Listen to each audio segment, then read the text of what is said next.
पूर्व जन्म के कर्म के फल के अनुसार कुल, शरीर, स्थान, ज्ञान प्राप्त करते हैं, तो मुझे उनके प्रति किसी प्रकार की प्रतिकूल भावना रखने का कोई भी भाव नहीं होना चाहिए। मैं कैसे रख सकता हूँ? अगर वो अपना भाव प्रकट कर रहा है तो मैं उसके प्रति शांत रह सकता हूँ। तो मुझे ये लगता है कि जिन शासन में भगवान महावीर के जो संदेश है, अहिंसा परमो धर्म, निश्चित तौर पर अगर हमारे जीवन में जितनी संभावना हो सके अहिंसा से, हिंसा से बचें, सत्य धर्म का पालन तो निश्चित करें। मैं यहाँ पर हमारे विद्वान बैठे हुए हैं, हमारे व्यापारी बंधु भी बैठे हैं, बबलू भैया बैठे हैं, हमारे बड़े भाई साहब बैठे हैं। मैं ये पूछता हूँ, क्या ये असंभव सा लगता है सत्य धर्म का पालन करना? क्या कोई बोले कि व्यापार में तो भैया नहीं हो सकता? मैं 100% बोल सकता हूँ कि व्यापार में तो निश्चित सत्य धर्म का पालन हो सकता है। अरे बच्चे के साथ में भी झूठ मत बोलिए ना, उसको फुसलाने के लिए भी झूठ बोलने की क्या जरूरत है? और व्यापार में अगर आपने असत्य धर्म का पालन कर करके धनराशि एकत्र की है तो विश्वास मानिए आपके जीवन में सुख का संयोग कम हो जाएगा। तो आप व्यापार में भी सत्य बोलिए, विश्वास मानिए जब आप सत्य के व्यवहार से व्यापार करेंगे ना, तो जिस व्यक्ति को जो सामान आप देते हैं उसके साथ में शुभ कर्म का उसके साथ में जुड़ जाए और वो उसको लाभ प्राप्त होता है। हम लोग भी बिल्डिंग बनाते हैं तो हमको कई बार, अभी परसों मुझे एक शादी में एक सज्जन मिल गए, मुझे पकड़ लिया उन्होंने कहा भैया आपने मेरा मकान बनाया था, मेरे तो घर में सब बहुत सुख शांति है, मेरा पोता भी शादी हो गया, मेरे घर में भी हो गया।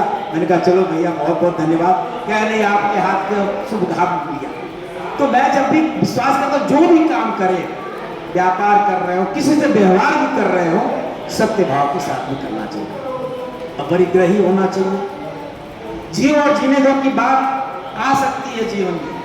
आज हमारे राकेश भैया, इन्होंने पक्षियों के बारे में उनको मुक्त करने की बात कही। हमारी पत्नी ने मुझे सवेरे, मैंने कहा कि चलना है, वो बोली कि मैं तो नहीं कन्विंस हूँ। मैंने कहा क्यों नहीं कन्विंस हूँ? उनका ये कहना था कि ऐसा करने से बहरियों का मन बढ़ जाएगा और फिर वो व्यापार कर्म के लिए बहुत ज़्यादा फिर पकड़ के लाएंगे कि मुझे तो रुपया मिलेगा। मैंने कहा ऐसा नहीं भाव होना चाहिए, बट वो बहुत कन्विंस नहीं हुई। अब जो आज इन्होंने बताया कि हम लोग बहेलिया के जो जाति के लोग हैं उनको हम अन्य कार्यों में लगाए, उन पर प्रतिबंध लगाने के लिए सरकार से बातें करेंगे।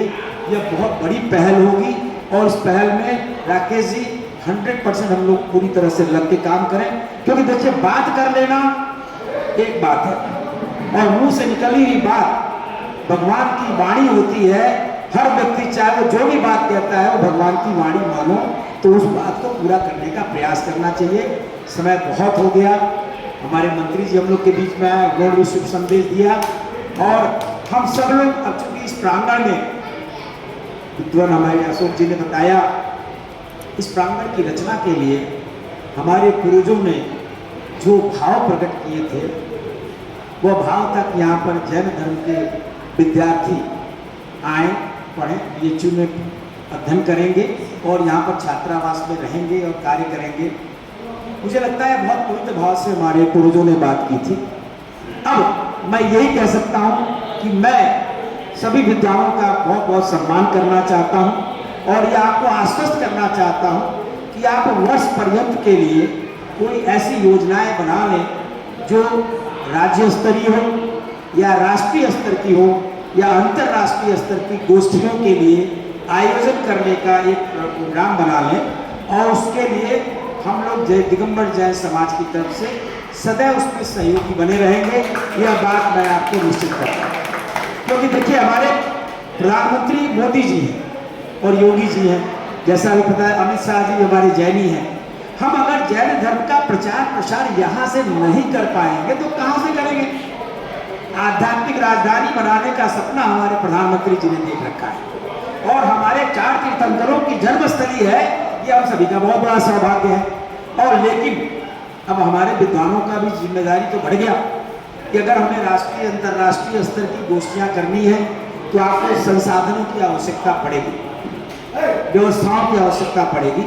तो मैं ये कह सकता हूँ कि हम सभी लोग मिलकर करके आपके अनुभव और आपके संपर्क जो पूरे भारतवर्ष में अन्य अन्य राज्यों में अलग अलग जगहों पर है, हम लोग कंधे से कंधा मिला करके आपके दिशा निर्देश में यहाँ से जो अलग गणेश वाणी संस्थान के द्वारा जैन धर्म के सिद्धांतों को पूरे विश्व में फैलाने की भावना है, जो कुछ समय के लिए सुसुप्त अवस्था में चली गई थी, उसको पुनः जागृत करते हुए उसको पूरे भारत में कैसे प्रसारित करेंगे, इस पर आपके साथ में कार्य करेंगे।